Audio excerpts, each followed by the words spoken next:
I am angry.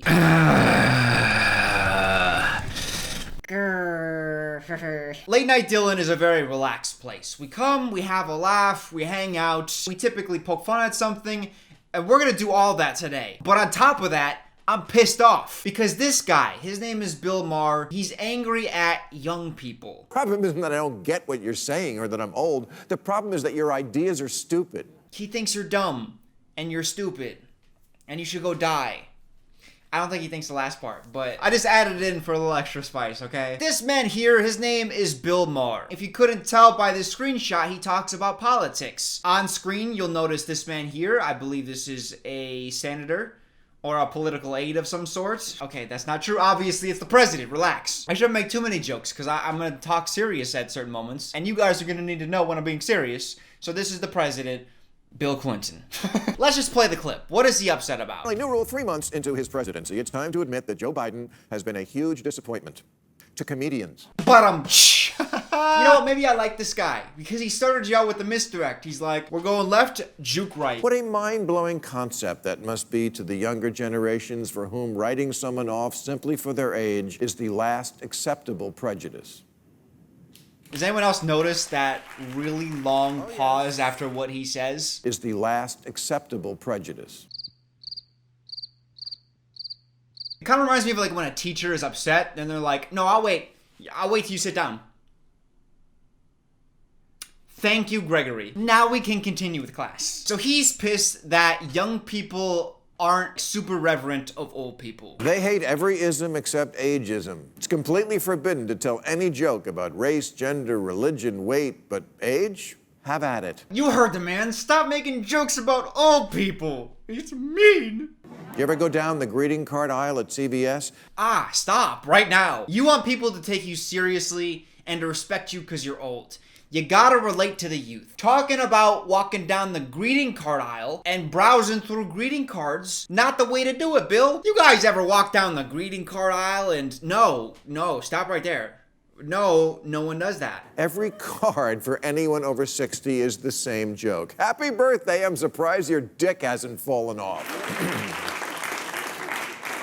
The excuse for this prejudice has always been, well, we're a young country. I've been hearing that my whole life. America's a young country. I have never heard anyone ever describe America as a young country. If, as they say, you learn something new every day, it stands to reason someone who's logged 10,000 more days is going to be, in general, a little wiser. Who is arguing with you, though? I wish you had a guest that was like, no, old people are worthless. So that you could, like, counter points against each other and we can look and be like, oh yeah, that person's points are dumb. No one's arguing that old people aren't valuable. Like, you're not bringing up any specific case where someone said old people are valueless. You're just ranting against nobody, which is something an old person does. Like, come on, man. You're just fitting the stereotype to a T. Young, dumb, and full of cum? Yes. There is a season for that. I don't even know where to take it from here. Let's get to the heart of it, though, because I think this is the start of what went viral. And yet, instead of finding Biden's age an asset, in America it was his biggest obstacle in the run-up to the last election. It was also the fact that people wanted to make sure he was mentally sound, and his age is a problem because what happens when you get old? You fucking die from old age. That's the thing. You get old, you die. That's the cause of death, is being old. Like, people are concerned about that. It's a reasonable concern to have. Everywhere else in the world, elders are sought for guidance. In America, elders are sought for TikTok pranks. That's a buzzword. What do we know about the youth? They love TikTok. Let's find a way to incorporate TikTok into this rant. In Greece, old man is a compliment. In India, young people touch old people's feet to show reverence. So you want people touching your feet? Is that what you're saying, Bill? That's what you're desiring here. You're like, damn it, I'm not getting my feet touched enough. Also, I love how he talks about it. This is like this picture directly relates to what he's talking about. Like, oh, in India, they touch the feet of their elders. But when he talked about the Greek man, this is Greek man, apparently. They're like, what's the most stereotypical Greek man that we could find an image of? What if the Greek man has a horse? You know those dang Greeks always walking around the roads with their horses with colorful ropes tied to them, beads on their forehead. Those Greeks, man. You know the reason why advertisers in this country love the 18 to 34 demographic? Because it's the most gullible. That's That's not true at all, Bill. It's because they have the most disposable income, because they're not weighed down by the financial commitments of a family and a home, and it's the first time in these people's lives where they're making real money.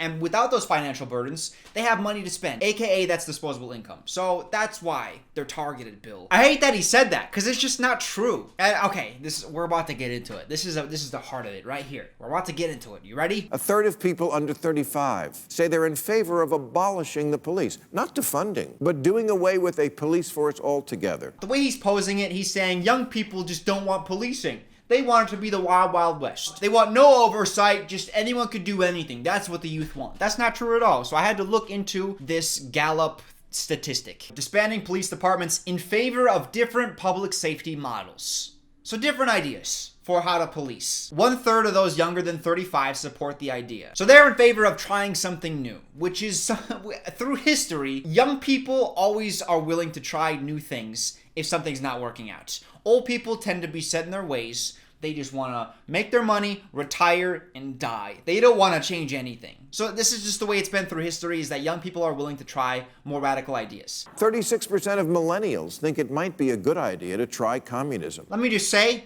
not in favor of that. But again, I had to go look at it. So he cites MarketWatch as this is the source. This is the original poll that was done, right? And I wanted to get the numbers on it. How many people did they poll? How diverse was the group that they polled? And what were the numbers? What were the questions that they were asked? I wanted to get to the nitty-gritty of it, because it's easy to say like, oh, 37% of people want communism. But polls are very easily manipulated. There's been studies done on how to manipulate people's responses when they're asked questions for polls. So looking into this report, where 37% of people said that they support communism, the findings reflect the responses of 2,100 Americans. 2,100 Americans. There are 328 million people in America in 2019. 328 million divided by 2,100. That means that every one person polled would have to represent 156,000 people in order for it to feel accurate. So as you can see, 2,100 is not a very large sample size. In order for your poll to have real weight and merit,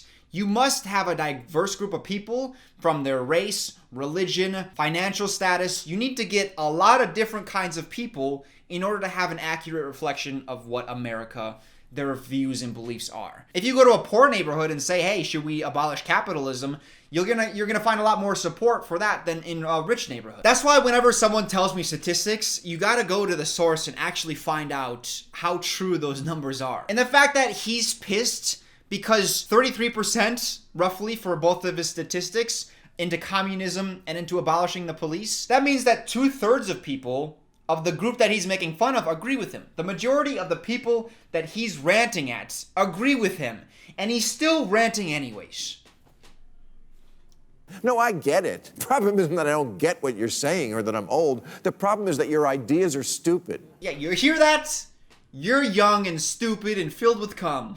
Here's the part that went most viral here. You think I'm out of it because I'm not on Twitch? Well, maybe I get Twitch, but I just think people watching other people play video games is a waste of fucking time. The argument is nonsensical, because you can say anything that doesn't involve personal advancement is a waste of time. You watch a movie, waste of time. You watch sports, waste of time. You watch a TV show, you're not actually experiencing the thing that the characters are experiencing. They're simulating events that aren't real. So is it not worth your time because it's not real? So the idea of saying like, oh, it's stupid to watch people play video games is stupid to watch sports in general. It is, because you get none of the experience, you get none of the exercise. There's no real true value outside of just you being entertained, which is exactly what people who watch people play video games get when they are watching Twitch. Now, of course, if you do anything in excess, usually it becomes a problem. So if you spend your entire day, 10 hours a day, watching someone stream or watching multiple people stream, you are wasting time because you need to allocate certain times for yourself. However, if you have an hour or two a day where you're just like, I got free time and I want to watch someone play a video game that I enjoy, then do it. Watch it. It's fun. I've watched a couple other clips of him. He seems to be mostly reasonable in some of his other opinions. I feel like nowadays, if you criticize someone publicly, people think like, oh, you're against this person. And that's not the case at all. I'm just like, I think you said some dumb stuff. Looking into the statistics that you were citing, they're not very valid. And in fact, even the statistics as you cited them, the majority of the people that you're talking to already agree with you. So who are you talking to? So listen, I'm not trying to disrespect Bill Maher. He seems like a nice guy. Plus, he's old. I want to respect my elders. So, Bill, bring your feet over here. Are you happy now, Bill? Oh, God, I think I got some fungus between my teeth now. Foot fungus. All right, anyways, love you guys. I'll talk to you later. Toodles.